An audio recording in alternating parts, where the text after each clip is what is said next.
માતા પિતાએ લેખિતમાં જવાબ આપવો, મતલબ કે આમ જુઓ તો એનઓસી આપવું ફરજિયાત છે, નો ઓબ્જેક્શન સર્ટિફિકેટ. જો એનઓસી મળશે તો વાંધો નથી, જો એનઓસી ન મળ્યું તો એનો મતલબ એ છે કે તમે ગમે એને પણ જીવન સાથી તરીકે જો પસંદ કરવા માંગતા હો પુખ્ત વયના થયા પછી તો નહીં કરી શકો.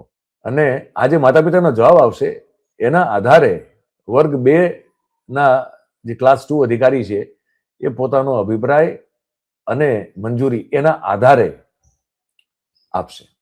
હવે પહેલા તો તમે એ કહી દો સાહેબ કે આ બુધવારે જ કેબિનેટ શું કામ મળે છે? આપનું માઇક શનિ રવિ મંત્રીશ્રીઓ પોતાના મત વિસ્તારમાં હોય, સોમવારે પાછા આવે. સોમ અને મંગળ સામાન્ય રીતે પબ્લિક ડે તરીકે રખાતા હોય છે, એટલે મંત્રીશ્રીને મુલાકાતીઓ આવે એ વગર અપોઇન્ટમેન્ટ એમની પાસે રજૂઆત કરવા માટે આવી શકે છે.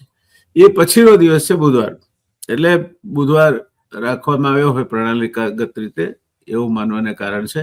બીજું, બુધવાર વચ્ચેનો દિવસ છે અઠવાડિયાની, એટલે જે નિર્ણય લેવાય તે માધ્યમો થકી પ્રસારિત કરવા માટે પણ બુધવાર એ યોગ્ય દિવસ છે, કારણ કે પછી 2-3 દિવસ મળી રહે અને એ દરમિયાનમાં અખબારોમાં અને ઇલેક્ટ્રોનિક માધ્યમોમાં કે એમાં પણ સમાચાર આવી શકે.